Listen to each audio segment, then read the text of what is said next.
थोड़ा कंप्लीट नहीं हुआ था, आपको याद होगा। एबनॉर्मल मसल कॉन्ट्रैक्शन, टेटनी के बारे में शायद डिस्कस कर रहे थे। तो टेटनी की डेफिनेशन तो पढ़ी थी, पर उसके अंदर थोड़ी सी एक रीजनिंग हम करेंगे।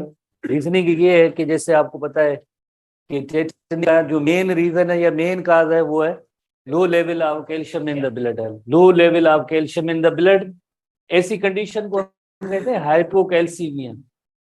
हाइपो लफ्ज की मीनिंग ये होती है जैसे लो होता है, कैल्सीमिया रेफर्स टू कैल्शियम। ऐसी कंडीशन बॉडी के अंदर जब कैल्शियम लेवल लो हो जाए तो उस कंडीशन को हम कहते हैं हाइपोकैल्सीमिया। इस तरह से जो टर्म होते हैं मेडिकल साइंसेस में, बायोलॉजिकल साइंसेस में बहुत ही ज्यादा इस्तेमाल होते हैं। कोशिश करें कि आप इनको जो ब्रेक करें और फौरन उसका मतलब आपको समझ में आ जाए। तरीका बहुत ही आसान पड़ा है। जैसे हाइपो लफ्ज की मीनिंग जैसे लो होता है, और दूसरा टर्म यकीनन थोड़ा बहुत वो खुद बताएगा आपको कि ये क्या है। जैसे हाइपो कैल्सीमिया यानी लो level of calcium in the blood क्यों होती है। जैसे एक रीजन तो कहीं भी है, नंबर 1 उसके अंदर एक ऐसा भी है, हाइपो पैराथायरॉयडिज्म। हाइपो की मीनिंग होती है जैसे लो, पैराथायरॉयड ग्लैंड की सीक्रीशन। चैप्टर 3 आप एसटीबी को देखें, उसके अंदर एक एंडोक्राइन ग्लैंड है that is called the parathyroid gland. Parathyroid gland की जो सीक्रीशन होती है उससे हम कहते हैं हार्मोन को हम कहते हैं पीटीएच, पैराथार्मोन। शॉर्ट फॉर्म याद करना जरूरी होते हैं। जैसे आपने एक प्रीवियस टेस्ट दी थी उसके अंदर जैसे AER आ रहा था या IVD आ रहा था, ठीक है। इस तरह से ये बुक के ही वर्ड्स हैं, एसटीबी बुक की वर्ड है। AER is agranulated endoplasmic reticulum. First year में टॉपिक जो मौजूद है चैप्टर 4 के अंदर, एंडोप्लाज्मिक रेटिकुलम, उसके अंदर आप जैसे ये टर्म नोट कर सकते हैं। सिंपली कहने की बात ये है कि आप जितने भी जैसे शॉर्ट फॉर्म्स आएंगे, खास तौर पे हार्मोन चैप्टर के अंदर आपने पढ़ा होगा, उसके अंदर बहुत ज्यादा है। पर एनीवे पीटीएच हार्मोन कौन सा है? ऐसा हार्मोन जो पैराथायरॉयड ग्लैंड प्रोड्यूस करता है, उस हार्मोन का नेम होता है पीटीएच। अगर इसकी लो सिक्रीशन होगी तो क्या होगा, हाइपो सिक्रीशन होगी तो क्या होगा। यू नो वेरी वेल कि पीटीएच का काम होता है कैल्शियम लेवल, ब्लड की कैल्शियम लेवल उसको रेज करना, थोड़ा सा उसको इंक्रीज करना। कैसे इंक्रीज करते हैं? बोन मैट्रिक्स के अंदर जो कैल्शियम डिपॉजिट है उसको ब्रेक करके और ब्लड के अंदर जैसे वो उसको लेवल को थोड़ा सा रेज करते हैं, इंक्रीज। फॉर एग्जांपल अगर इसी हार्मोन की अगर कमी होगी तो भी जैसे कैल्सीमिया, हाइपोकैल्सीमिया की कंडीशन, और हाइपोकैल्सीमिया होगी तो यकीनन टेटनी हो सकती है। तो imbalance or low level of this hormone also causes low level of calcium in the blood, और जिसकी वजह से टेटनी हो सकती है, जिसकी वजह से टेटनी हो सकती है। तो होपफुली आपने हाइपोकैल्सीमिया के बारे में, और जैसे हाइपोपैराथायरॉयडिज्म या लो लेवल ऑफ पीटीएच, हालांकि ये एसटीबी में नहीं है, एसटीबी में नहीं है। कभी कभार जैसे ऐसे सवाल भी होते हैं जिनका रिलेशनशिप बुक में नहीं होता, थोड़ा सा घूम फिर के वो वही सेम उसी पॉइंट पे हम आ जाते हैं कि इसका ये रीजन। अच्छा, उसके बाद जैसे जैसे हमने नोट किया था कि लो level of calcium in the blood होगी तो खुद ब खुद एक एक्शन पोटेंशियल जनरेट होता है। जैसे ये न्यूरॉन है, low level of calcium in the blood हुई, फौरन एक्शन पोटेंशियल जनरेट हुआ, और जिसकी वजह से क्या हुआ, इनवॉलंटरी मसल कॉन्ट्रेक्शन हुई, और इस कंडीशन को हम क्या कहते हैं, टेटनी कहते हैं। जस्ट एक इलस्ट्रेशन है, इसके जरिए भी आप सीख सकते हैं। जैसे ब्लड के अंदर लो लेवल ऑफ कैल्शियम जैसे डिटेक्ट होगी तो फौरन क्या होगा, इनवॉलंटरी मसल कॉन्ट्रेक्शन होगी, जिससे हम कहते हैं टेटनी कहते हैं। और भी कुछ रीजन है जो हमारे बुक में नहीं है, और भी कुछ रीजन है जो हमारे बुक में नहीं है। उन रीजन, अच्छा, जिसमें एक शायद बैक्टीरियम है उसकी, या बैक्टीरियम, चलो क्लोस्ट्रीडियम बैक्टीरियम की एक स्पीशीज होती है, क्लोस्ट्रीडियम बैक्टीरियम की एक स्पीशीज होती है। वो जैसे जैसे स्पॉइल्ड फूड होता है, या जो सॉइल या जमीन होती है, मिट्टी होती है, उसके अंदर उस बैक्टीरियम की प्रेजेंस होती है। जैसे आपने अक्सर सुना होगा कि जब कोई इंजरी, हादसा वगैरह होते हैं तो एक टेटनस की इंजेक्शन लगाई जाती है। टेटनस और टेटनी में थोड़ा सा ये फर्क है। टेटनस जो है बैक्टीरियल जैसे एक इन्फेक्शन होता है, उसकी पॉइजन की वजह से, उस बैक्टीरियम की पॉइजन की वजह से एक कंडीशन डेवलप होती है, वैक्सीन करवानी पड़ती है। अगर टाइमली वैक्सीन नहीं लगती है तो फिर किसी पर्सन को अगर टेटनस होगी तो फिर उसकी कोई ट्रीटमेंट नहीं होती है। बैक्टीरियम का क्लोस्ट्रीडियम बैक्टीरियम स्पीशीज होती है। तो बस वही पॉइंट बताने थे, वो भी एक जैसा रीजन है इस टेटनस का। टेटनस और टेटनी में फर्क है थोड़ा सा। टेटनी जो है इंटरमीडिएट वक्फे वक्फे से होती उसमें भी सडन इनवॉलंटरी मसल कॉन्ट्रेक्शन है। पर जो टेटनस है वो एक पैथोलॉजिकल कंडीशन है, बैक्टीरिया उसका रीजन होता है, वो एक कंडीशन रहेगी। तो इसी तरह से नेक्स्ट डिसऑर्डर में आते हैं क्रैम्प्स आते हैं, ये भी एक टेटनिक कॉन्ट्रेक्शन है, कॉमनली इसे मसल पुल कहते हैं। खास तौर पे जैसे लिम्ब की मसल्स होती है उनके अंदर ये एबनॉर्मल मसल कॉन्ट्रेक्शन होती है। और रीजन क्या है, ये 3 रीजन मेन क्वेश्चन है जो हमारे एसटीपी में मौजूद है, जो आप याद करेंगे। एक reason, one of the reason is the dehydration है, इलेक्ट्रोलाइट इम्बैलेंस है, नंबर 3 इधर लो ब्लड शुगर लेवल होगा। तो ऐसी कंडीशन जब डेवलप होगी तो टेटनी हो जाएगी, जिसे हम कहेंगे क्रैम्प कहते हैं। और ये अक्सर जो स्पोर्ट्स मैन को जो ज्यादा होती है, आपने ग्राउंड में प्लेयर्स या जो आपने देखे होंगे, जाहिर है उनको जैसे स्पोर्ट्स खेलते करते हैं तो यानी डिहाइड्रेशन के भी चांसेस होते हैं, सीना वगैरह भी होता है, तो काफी सारे जो इलेक्ट्रोलाइट इम्बैलेंस वगैरह भी होता है, लो शुगर लेवल, तो उनका ये पॉसिबल रीजन होता है जिसे जनरली कहते हैं क्रैम्प कहते हैं। कॉमनली कॉल्ड मसल पुल, ऐसे कॉमन जो डिसऑर्डर होते हैं उनके नेम याद रखना जरूरी होता है। जैसे मसल पुल, अगर आपसे आप सवाल हो जाए तो मसल पुल क्या है, तो आप कहेंगे क्रैम्प कहेंगे। तो रीजन क्या होंगे, इसके 3 रीजन है, ये आप नोट करेंगे, ठीक है। बाकी इसमें कोई खास क्वेश्चन नहीं है। उसके बाद नेक्स्ट हम हेडिंग पे आते हैं, अरेंजमेंट ऑफ स्केलेटल मसल, जो आज का हमारा मेन टॉपिक है, arrangement of skeletal muscles. Arrangement of skeletal muscle, अगर हम अपनी जैसे फॉर एग्जांपल एक ह्यूमरस बोन का एग्जांपल लें, इसी ह्यूमरस बोन का हम एग्जांपल लें, तो यहाँ पे जैसे आपको पता है कि हमने पढ़ा था जब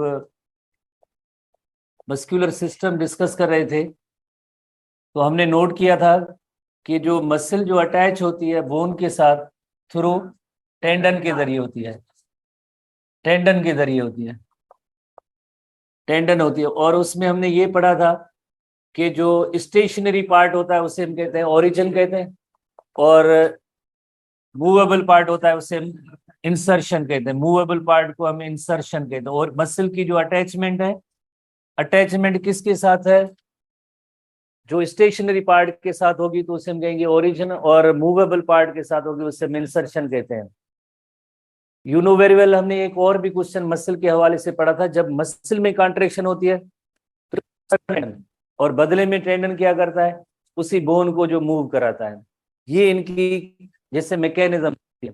पर आपने ये भी एक लफ्ज पढ़ा था कि मसल्स है ओनली पावर, पुलिंग फोर्स है, पुशिंग नहीं है। जैसे अगर मसल, ये मसल अगर कॉन्ट्रैक्ट होगी तो जस्ट उसका एक ही पावर, जैसे उसको पुल करना, तो जैसे टेंडन को, और टेंडन देन ये बोन की इस पार्ट को पुल कर सकती है।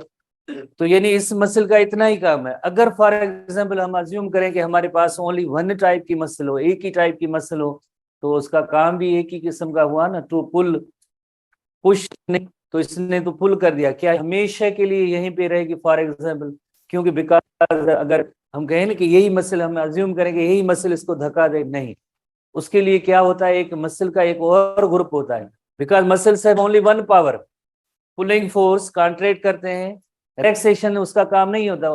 मोरओवर आपने ये भी एक पॉइंट पढ़ी है, muscle work by contracting, muscle का काम होता है जो कॉन्ट्रैक्शन जो मसल करेगी वही उसका वर्क होता है। कॉन्ट्रैक्ट होने के बाद जैसे चाहे वो बेंड करे या स्ट्रेट करे, बट मसल का वर्क ओनली पुलिंग फोर्स होता है, पुशिंग फोर्स नहीं होता है। तो अगर ये मसल इसको जैसे बेंड करे तो दूसरा मसल का ग्रुप होता है नेचर की तरफ से, जैसे इसके दूसरी साइड पे जैसे एक और मसल का ग्रुप होगा जो इसके अगेंस्ट वर्क करेगा। तो अगेंस्ट वर्क करेगा तो यकीनन एक मसल और दूसरी मसल एक दूसरे के अगेंस्ट वर्क कर रही हैं, तो ऐसी मसल्स को हम कहते हैं antagonistic muscles. Such muscles are called antagonistic muscles, antagonistic muscles, जो अपोजिट वे में, अपोजिट मैनर में वर्क करती है, अपोजिट मैनर में वर्क करती है, अपोजिट मैनर या वे में वर्क करती है। कैसे, जिस तरह से फॉर एग्जांपल इन मसल के लिए हम नेम देते हैं, बाइसेप्स देते हैं, क्यों देते हैं bicep, because they have 2 points of origin, 2 points of origin होगी तो हमने कहेंगे बाइसेप्स कहेंगे। और ये मसल्स हैं, इन्हें हम कहते हैं triceps, because 3 points of origin, 3 points of heads, 3 points of attachment, तो उसे हम कहेंगे ट्राइसेप कहेंगे। तो आप यकीनन देख रहे हैं कि जब ये जैसे आर्म बेंड हो रही है तो कौन सी मसल्स का काम होगा, बाइसेप्स का काम होगा। तो बेंडिंग करवाने का काम, फ्लेक्शन करवाने का काम, बेंडिंग करवाने का काम बाइसेप्स का है। तो इन मसल्स को हम कहते हैं फ्लेक्सर्स, सच मसल। और ऐसी जो मूवमेंट होगी उस मूवमेंट के लिए नाउन के तौर पे आप यकीनन फ्लेक्शन लफ्ज से इस्तेमाल कर सकते हैं, बुक में नहीं है पर इसे हम कहते हैं फ्लेक्शन। जब फ्लेक्सर मसल्स कॉन्ट्रैक्ट होंगी तो ये आर्म का ये हिस्सा जो जैसे उसमें बेंडिंग होती है, बेंडिंग और फ्लेक्शन होती है। जिस वक्त बाइसेप्स कॉन्ट्रैक्ट हो रही है, जैसे फॉर एग्जांपल ये बाइसेप कॉन्ट्रैक्ट हुई है ना, बाइसेप्स कॉन्ट्रैक्ट हुई है, बाइसेप्स कॉन्ट्रैक्ट हुई है, बाइसेप्स कॉन्ट्रैक्ट हुई है, उस वक्त सेम, उस वक्त सिमिलर उसी टाइम पे ट्राइसेप जो है उसमें रिलैक्स होंगे। ऐसे नहीं कि दोनों साथ कॉन्ट्रैक्ट हो, दोनों साथ नहीं, एंटागोनिस्टिक है ना। तो जिस वक्त बाइसेप्स कॉन्ट्रैक्ट होंगी उस वक्त ट्राइसेप रिलैक्स होंगी। जब बाइसेप कॉन्ट्रैक्ट होंगी तो यकीनन आपको पता है कि यहाँ पे मसल में थोड़ी टाइटनेस और फर्मनेस महसूस होती है। इसको भी आप क्वेश्चन को इंटीग्रेट करेंगे, लिंक करेंगे। जैसे जस्ट एक बेंडिंग नहीं हुई है, उसके अंदर कितने इवेंट्स साथ हुए हैं। जैसे बाइसेप्स के अंदर कॉन्ट्रैक्शन हुई है, ट्राइसेप में रिलैक्सेशन हुई है, इस इवेंट को भी साथ में आपने लिंक करना है। फ्लेक्शन होगी और ये बाइसेप्स में एक टाइट या फर्मनेस की जैसे एक फीलिंग होगी कि जैसे ये मसल्स जो है टाइट हो गई हैं। उस वक्त यकीनन ट्राइसेप्स जो है सॉफ्ट होती हैं और ये जरा फर्म होती हैं, टाइट महसूस होती है, क्योंकि बाइसेप्स जैसे ये कॉन्ट्रैक्ट हुए। तो ये सारे इवेंट्स बाइसेप की और ट्राइसेप की, आप इन दोनों को एक दूसरे के साथ इंटरलिंक करेंगे, इंटीग्रेट करेंगे। एक जैसे इवेंट हो रहा है तो उसके साथ दूसरा कौन सा इवेंट हो रहा है, इन दोनों को मिलाएंगे आप। तो उसके बाद जैसे बाद में बारी आती है जैसे ट्राइसेप्स की आती है, ट्राइसेप्स की आती है। जब ट्राइसेप्स में कॉन्ट्रैक्शन होगी, जब ट्राइसेप्स में कॉन्ट्रैक्शन होगी, ट्राइसेप में जब कॉन्ट्रैक्शन होगी उस वक्त बाइसेप्स जो है वो रिलैक्स होंगे। जब ट्राइसेप्स में कॉन्ट्रैक्शन होगी तो उस वक्त बाइसेप्स में रिलैक्सेशन होगी। ट्राइसेप की कॉन्ट्रैक्शन की वजह से क्या होगा, स्ट्रेटनिंग, स्ट्रेटनिंग का मैकेनिज्म होगा। स्ट्रेटनिंग द ये जैसे बेंड हो गई थी आर्म, उसको स्ट्रेट करने का काम इन ट्राइसेप का है, बाइसेप आगे बाइसेप रिलैक्स होती है। ठीक है, रिलैक्स तो मसल का काम नहीं है। मसल का काम क्या होता है, टू कॉन्ट्रैक्ट। वर्क क्या है मसल का, मसल वर्क होता है कॉन्ट्रैक्ट। तो कॉन्ट्रैक्ट कौन सी हो रही है, कॉन्ट्रैक्ट हो रही है ट्राइसेप हो रही है। तो हम कहेंगे कि आर्म को स्ट्रेट करने का जो रोल होगा या फंक्शन होगा by the contraction of tricep muscle, contraction of tricep muscle. और स्ट्रेटनिंग के लिए जैसे कौन सा लफ्ज इस्तेमाल एक्सटेंशन, एक्सटेंशन इस मसल के लिए लफ्ज, मूवमेंट के लिए होगा लफ्ज एक्सटेंशन। और so triceps are called extensor, triceps को एक्सटेंसर्स कहेंगे, ट्राइसेप्स मसल्स को एक्सटेंसर कहेंगे। और जो मूवमेंट हुई है उसे हम कहेंगे एक्सटेंशन। बाइसेप्स को हम फ्लेक्सर्स कहेंगे और मूवमेंट होती है उसे हम कहेंगे फ्लेक्शन। ट्राइसेप्स जिन्हें हम एक्सटेंसर कहते हैं और इनकी मूवमेंट होगी उसे हम कहेंगे एक्सटेंशन कहेंगे, उनकी मूवमेंट को एक्सटेंशन कहेंगे। तो होपफुली आपने इसकी जो थीम को थोड़ा सा सीख लिया होगा। हम एक इलस्ट्रेशन देखते हैं और उसके जरिए भी हम कोशिश करते हैं कि मजीद इसको सीखने के। जैसे सबसे पहले एंटागोनिस्टिक मसल्स के हवाले से डिस्कशन है हमारे बुक के अंदर।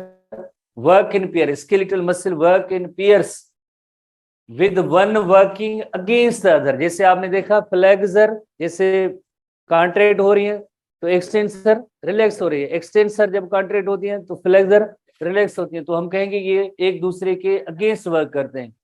वन मसल पेयर, जैसे पेयर है ना, जैसे फ्लेक्सर एक्सटेंसर है, ये पेयर ऑफ मसल है। तो one muscle pair contracts to bend a joint, वो कौन सा होगा जो bend a joint. Other muscle of the pair contracts to straighten the joint, tricep हो गई। तो such set of muscle is called, ऐसे मसल के सेट को हम कहते हैं इंट्रागोनिस्टिक मसल। होपफुली आपने इंट्रागोनिस्टिक मसल का जो आइडिया जैसे आपने नोट किया होगा, जैसे एक मसल का पेयर में से एक ग्रुप जो होगा जैसे बेंडिंग कराता है, यकीनन जो दूसरा ग्रुप होगा वो स्ट्रेटनिंग कराता है। तो ऐसे मसल्स जो एक दूसरे के अगेंस्ट जैसे वर्क करते हैं, अपोजिट मैनर में वर्क करते हैं, उन्हें हम कहते हैं इंट्रागोनिस्टिक मसल्स कहते हैं। जैसे एक इलस्ट्रेशन है, ये बाइसेप की इलस्ट्रेशन है जिसके जरिए आप देख सकते हैं जैसे यकीनन यहाँ पे जैसे ये आपको जैसे फील हो रहा है कि ये बाइसेप्स है और इनकी कॉन्ट्रेक्शन हुई है, बाइसेप कॉन्ट्रैक्टेड है।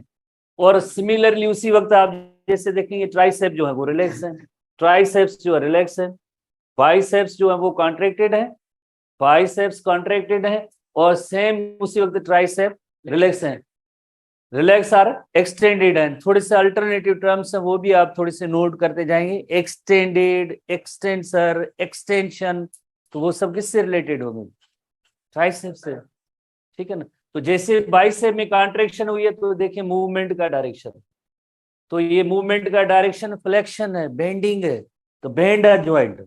उस वक्त जैसे बाइसेप कॉन्ट्रैक्ट हो रही है तो ट्राइसेप उस वक्त रिलैक्स हो रही है। होपफुली इसको आपने नोट किया। अब जैसे ट्राइसेप्स की बारी आती है, जब ट्राइसेप्स में कॉन्ट्रैक्शन हुई है, जब ट्राइसेप्स में कॉन्ट्रैक्शन, ये देखें ट्राइसेप में कॉन्ट्रैक्शन है, ये कॉन्ट्रैक्टेड मसल, उसका जो यकीनन आपको फील हो रहा है जैसे ये बाइसेप रिलैक्स है, सॉफ्ट महसूस होंगे।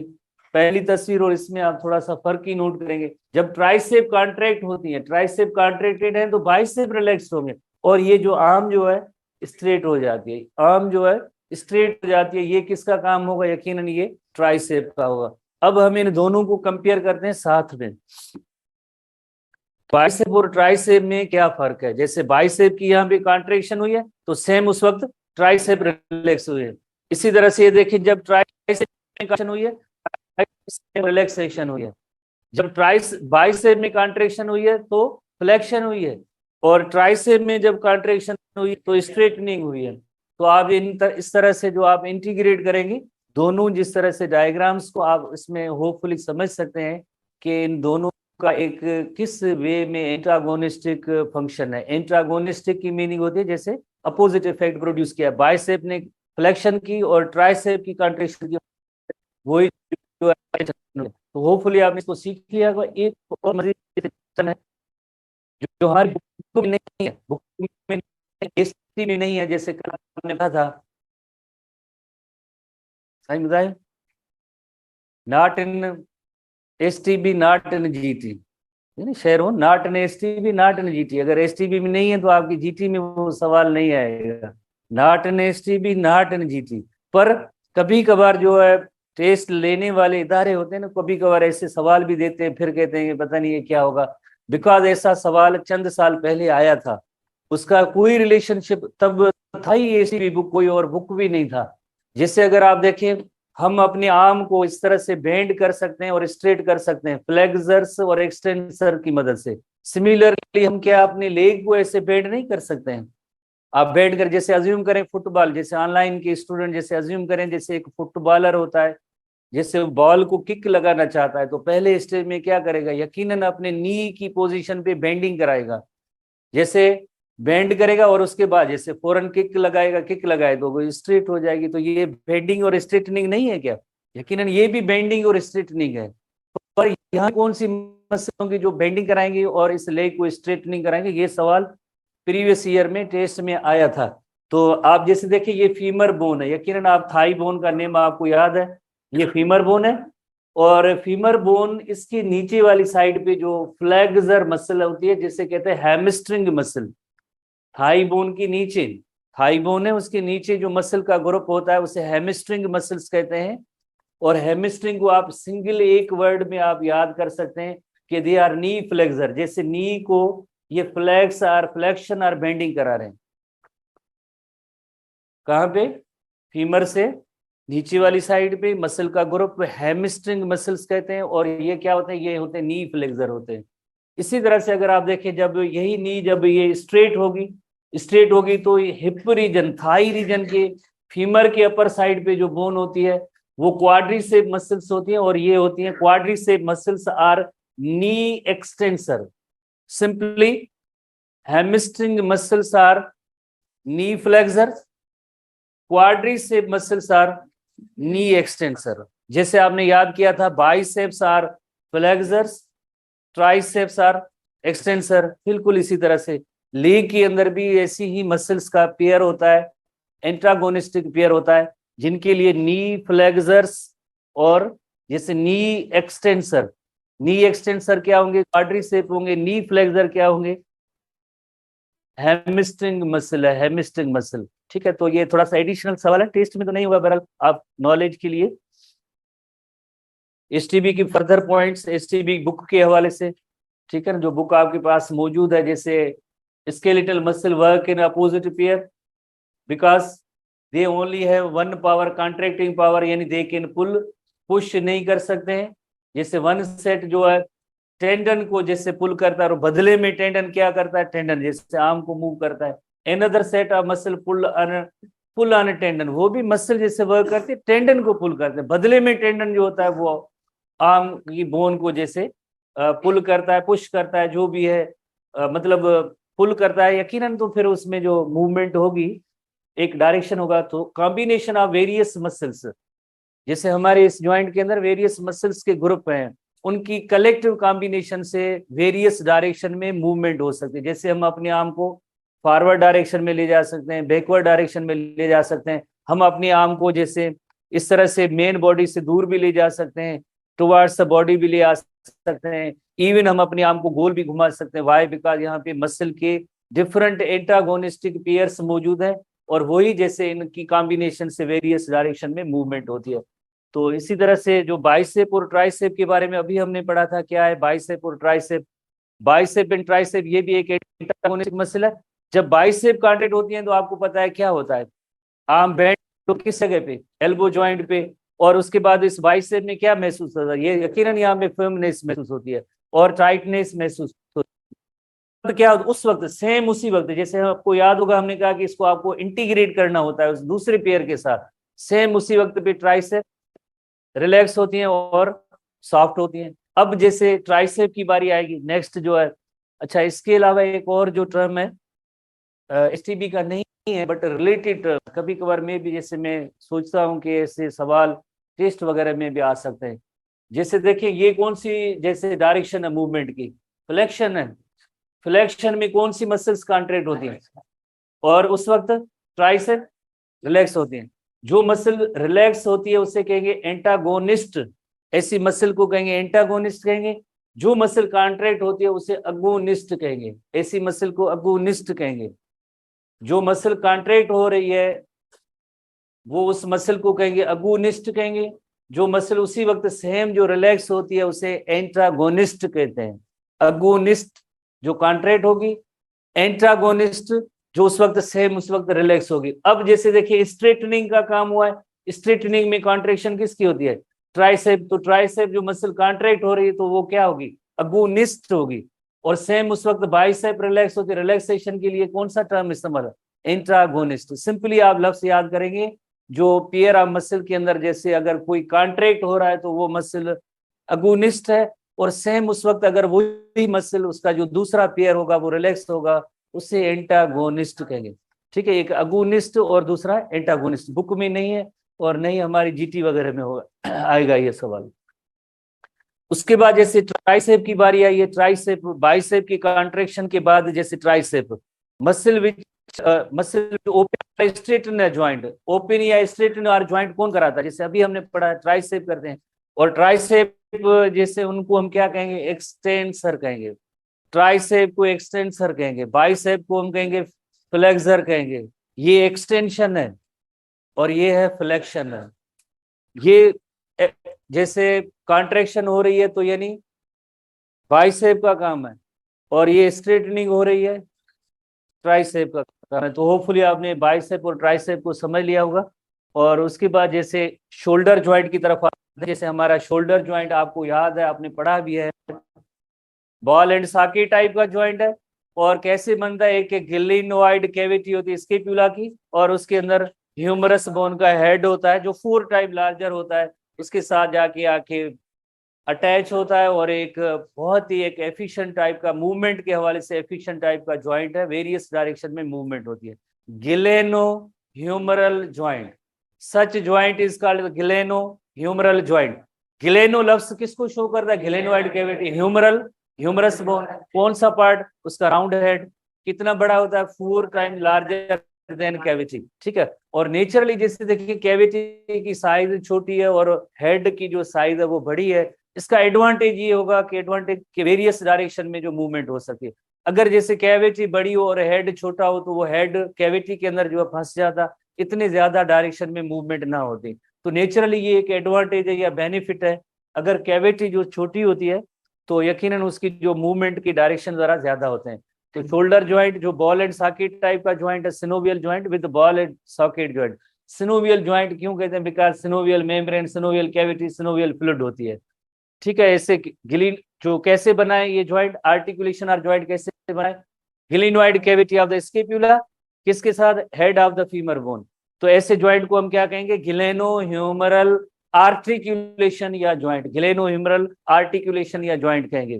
तो गिलेनो ह्यूमरल ज्वाइंट या आर्टिकुलेशन जैसे जरा आपको पता है कि उसमें जो हेड होता है जो 4 टाइम्स लार्जर है किसके साथ? अदर देन जैसे कैविटी के साथ। कैविटी और इन दोनों को कंपेयर किया जाए, glenoid cavity is too small, glenoid cavity छोटी है पर उसका हेड जो है 4 टाइम उससे बड़ा है। तो रिजल्ट क्या होगी कि एक जरा मोबिलिटी वहां पे उस जगह पे ज्यादा होती है। एसटीबी की पॉइंट्स हैं ये, जैसे आप नोट करेंगे 4 टाइम लार्जर हेड। जैसे ये स्केप्यूला बोन है, स्केप्यूला बोन की ये जो जैसे ग्रीन जैसे ब्लूइश कलरेशन है, ये ग्रीन व्हाइट कैविटी को शो कर रहा है। इसी तरह से ये जो ह्यूमरस बोन है और ह्यूमरस बोन का जैसे ये हेड है, ह्यूमरस बोन का हेड है जो बॉल है तो बॉल सॉकेट ज्वाइंट बनता है, बॉल एंड सॉकेट ज्वाइंट बनता है। ये कैविटी कैविटी ह्यूमरस बोन का head that is called as जैसे बॉल एंड सॉकेट ज्वाइंट।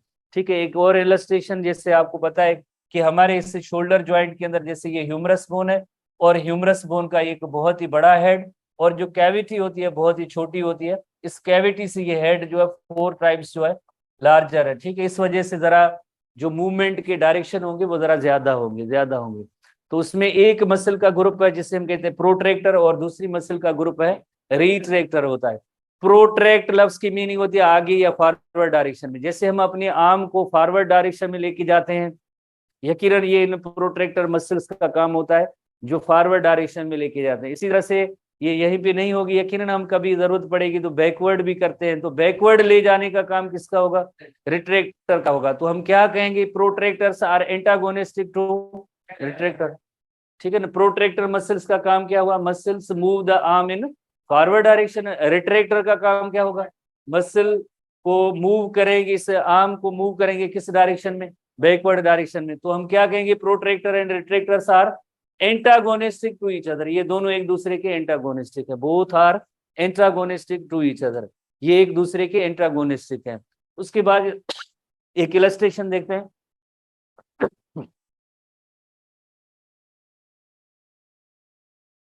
जैसे इलस्ट्रेशन वाले से अगर देखा जाए तो ये आर्म को जैसे फॉरवर्ड डायरेक्शन में लेके जा रहे हैं, फॉरवर्ड डायरेक्शन में। ठीक है ना। ये फॉरवर्ड डायरेक्शन में आगे ले की तरफ जा रहे हैं और इसी तरह से ये आर्म को देन वापस बैकवर्ड। थोड़ी यहाँ से आपको मे भी इलस्ट्रेशन ना समझ में, पीडीएफ के जरिए अगर आप देखेंगे, थोड़ा गौर करेंगे तो यकीनन ये इसी मैनर में है जैसे प्रोट्रैक्टर और देन ये रिट्रैक्टर है। Both are antagonistic to each other, both are antagonistic to each other. उसके बाद जैसे एक और मसल का ग्रुप है और उसी मसल के ग्रुप को कहते हैं एबडक्टर और अडक्टर। दोनों एक दूसरे के एंटागोनिस्टिक हैं। Very simple. जैसे ये हमारी मेन बॉडी है, मेन बॉडी से अगर हम अपनी आर्म को जो अवे लेके जाते हैं तो एबडक्टर मसल का काम होगा और इसी तरह से टुवार्ड्स द बॉडी आ रही है, वापस आ रही है, ये अडक्टर मसल है। एबडक्टर ए बी, एबडक्टर, और इसी तरह से वापस जो है वापस इस तरह टुवार्ड्स द बॉडी आते हैं, उससे हम कहते हैं अडक्टर मसल। और ऐसी मूवमेंट की डायरेक्शन को हम कहेंगे एबडक्शन एंड अडक्शन कहेंगे, एबडक्शन कहेंगे और अडक्शन कहेंगे। ठीक है ना। मूवमेंट का डायरेक्शन भी जैसे होगा, जैसे away from the body that is the abduction है, और वही यही जो वापस टुवार्ड्स वापस बॉडी की तरफ आया तो अडक्शन है। अगेन जैसे देखिए ये मेन बॉडी से जैसे अवे जा रही है ये आर्म, तो ये एबडक्शन है, और वापस से यही आर्म जैसे टुवार्ड्स द बॉडी आएगी तो ये adduction, A double D, A B D, A double D. ठीक है। तो एबडक्शन और adduction both are antagonistic to each other. आखिरी कैटेगरी है that is the rotator muscles. अच्छा, रोटेटर मसल में जाने से पहले एक थोड़ा सा पूछूंगा फॉर्मेट। सर सीखो, सवाल सीखूं या यूडनल सीखूं? भले यस सर, यस सर, मेहरबानी। डायग्राम के हवाले से कभी कभार जैसे सवाल आते हैं, इसमें कुछ भी नहीं लिखा हुआ है, आपसे सवाल पूछा जाएगा, जैसे इस एरो से आप कंक्लूड करेंगे ये क्या है, जैसे जैसे अभी एबडक्शन है, ये कौन सी लाइक मूवमेंट है, एबडक्शन है, एबडक्शन है। इसी तरह से अगर यही एरो जैसे वापस, तो ये अडक्शन है। इस तरह से जो पैटर्न आते हैं सवाल क्वेश्चन वगैरह डायग्राम से भी आ सकते हैं। तो ये वापस जब बॉडी की तरफ ये जब आर्म आई है तो ये अडक्शन है, और बॉडी से मेन बॉडी से अवे जाती है तो that is the abduction. Hopefully आपने इसको नोट कर लिया होगा कि इस तरह से डायग्राम के हवाले से भी सवाल जैसे आ सकते हैं।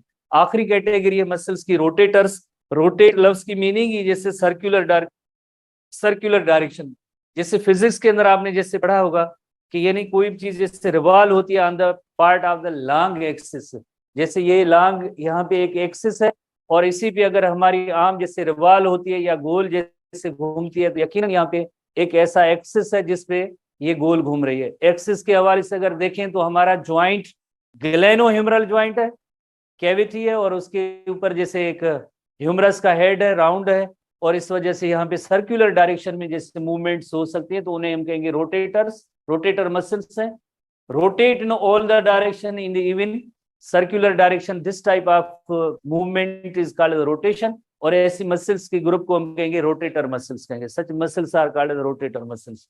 थोड़ी सी एक दो और भी पॉइंट्स पे हम आएंगे, जैसे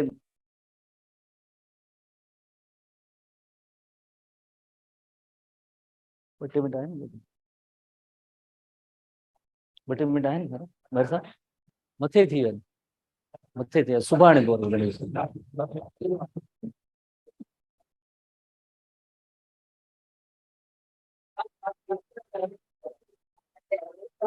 क्या दिए है?